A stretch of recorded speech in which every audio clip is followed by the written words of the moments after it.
এখন তো প্রায় সবার বাসায় রান্না মাংসটা আছে।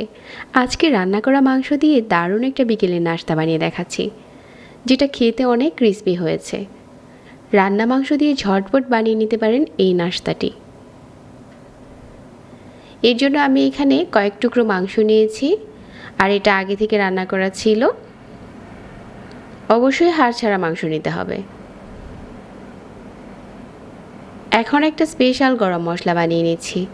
4 টুকরো দারচিনি, লবঙ্গ নিয়ে নিচ্ছি কিছু, গোলমরিচ আর কিছু কাবাব চিনি।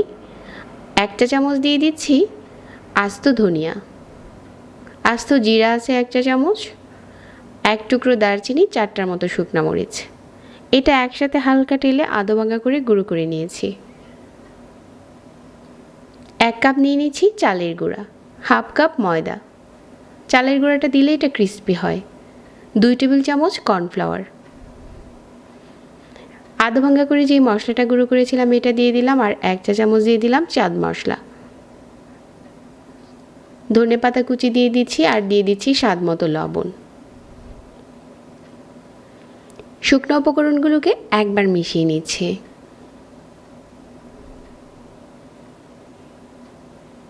তারপর অল্প অল্প করে পানি দিয়ে একটা গোলা বানাতে হবে। এই গোলাটা এরকম হবে, খুব বেশি পাতলা আবার খুব বেশি ঘন না। যেরকম আমরা বেগুনি বা আলুর চপ ভাজতে গেলে যেরকম করে বেসনের গোলাটা বানিয়ে থাকি, ঠিক এই টাইপের একটা গোলা বানাতে হবে।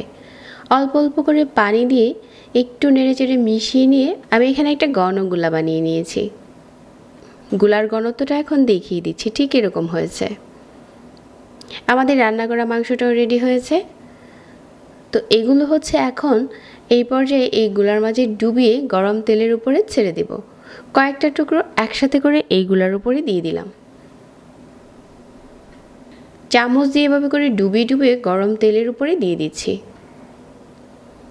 একটা একটা করে দিয়ে দিচ্ছি, আর অনেকগুলো একসাথে করে ফ্রাই করা যায়।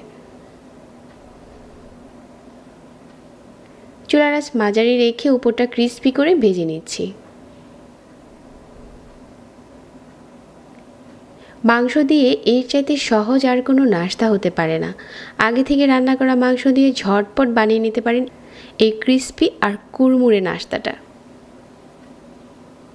খেতে দারুণ টেস্টি হয়েছে। আজকের রেসিপি ভালো লাগলে নতুন রেসিপির জন্য পেজ ফলো করে রাখবেন। আর এটা ভাঙার পর দেখেই বোঝা যাচ্ছে যে উপরটা কতটা ক্রিস্পি হয়েছে। সবাইকে ধন্যবাদ জানিয়ে আজকে এখানেই বিদায় নিচ্ছি। আল্লাহ হাফেজ।